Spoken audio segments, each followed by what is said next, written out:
بسم الله الرحمن الرحيم. ده كده باب الشقة. ندخل من باب الشقة. ده الريسبشن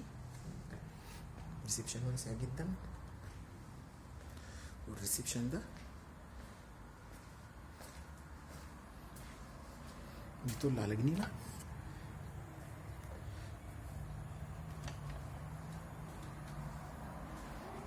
ده شباك متر ونص، وشباك تاني متر ونص، ازاز وشبك وسلسلة. ودي الجنينة من الناحية دي.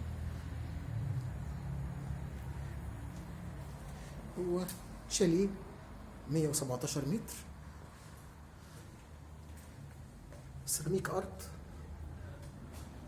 تقفل بيه البلكونة، سيراميك ارض.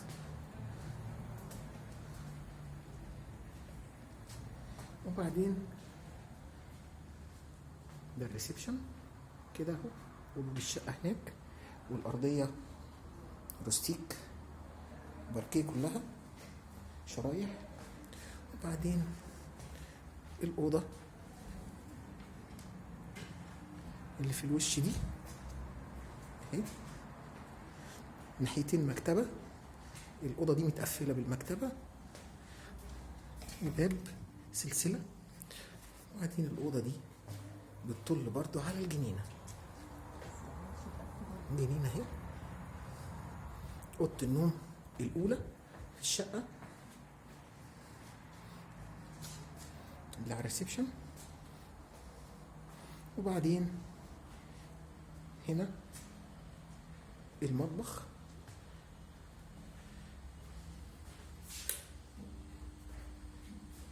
المطبخ أمريكاني بالرخام ومفتوح، في شباك كبير على الجنينة، نفس الشباك برضو سلسلة وإزاز وشيش.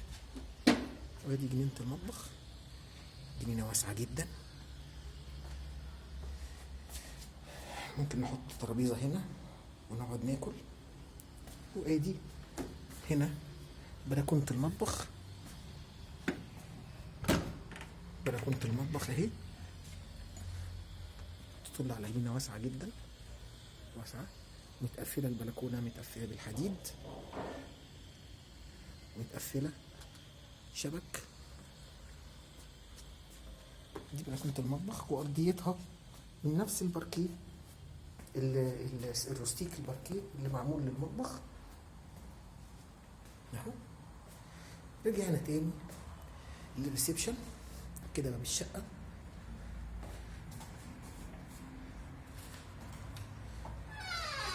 كده باب الشقة، كده الريسبشن الواسع، قطعتين مرتاحين. وبعدين اوضه النوم اللي دخلناها. وبعدين ادي المطبخ الامريكاني بوسعه. هنا في حمام صغير نسيت اقول لكم عليه، هنا حمام صغير تقريبا لم يستعمل خالص، محتاج بس يركب له باب اكورديون. ده المطبخ، شايفين المطبخ واسع قد ايه؟ مطبخ واسع جدا.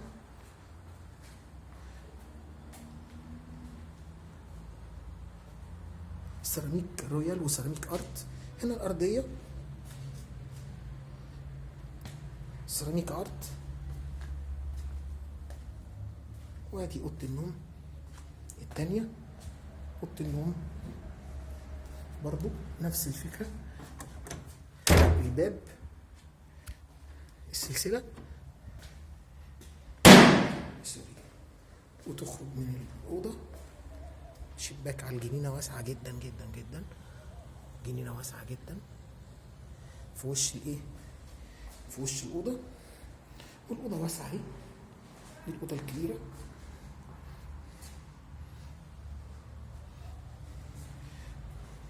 والباركيه برضو في الأرضية اللي هو السيراميك البروستيك. وبعدين البلكونة، بلكونة على الجنينة، بلكونة على جناين من ناحيتين، الناحية دي اللي فيها الشباك والناحية دي اللي فيها البلكونة. خلاص وده ريحان من الجنينة. طبعا الجنينة دي بيعملها الجهاز، هو اللي بيراعيها. وادي الشباك، والجنينة ملهاش أول من آخر، ومش مجروحة خالص، والشقة منورة طول الوقت.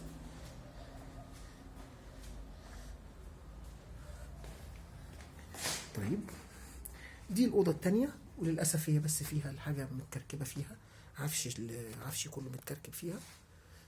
هنا في شباك أهو، وهنا في شباك باين أهو. الشباكين دول كل واحد فيهم بيطل على جنينة. هنا الشباك اللي بيطل على الجنينة اللي هي كانت في الأوضة اللي فاتت، وهنا الشباك ده بيطل على الجنينة اللي فيها إيه؟ المطبخ، اللي كانت على بلكونة المطبخ. وده الحمام.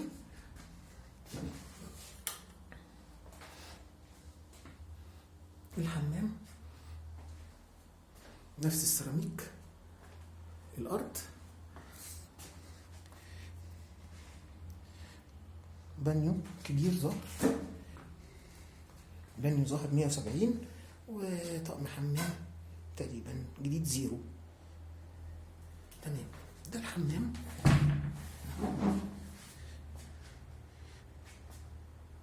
التاني الكبير.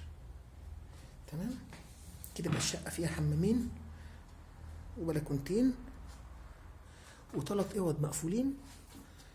معلش الأوضة دي مكركبة فيها، العفش كله متكون فيها، بس هي ليها شباك على الناصية دي وشباك على الناصية دي، شباك هنا على جنينة وشباك هنا على جنينة تانية بس. وهنا شباك هنا على الجنينة وبلكونة هنا على الجنينة اللي قصادها. نرجع تاني الطرقة، ادي الطرقة قصيرة جدا، طرقة لطيفة مش واخدة من مساحة الشقة. وادي هنا ده المطبخ الأمريكاني والرخام اللي معمول فيه. ممكن يركب بوتاجاز بلت ان، هنا يركب بوتاجاز بلت ان جنب الايه، جنب الحوض البلت ان برضو. وهنا شباك المطبخ اللي على الجنينة، وهنا الحمام الصغير. وهنا في درجة بالرخام، والأرضيات كلها روستيك باركيه. وزي ما انتم شايفين الشقة جميلة، شاليه دور أرضي جميل جدا جدا، جناين من 3 نواصي كلهم جناين ما شاء الله. ربنا يبارك للي هياخدها. تحياتي.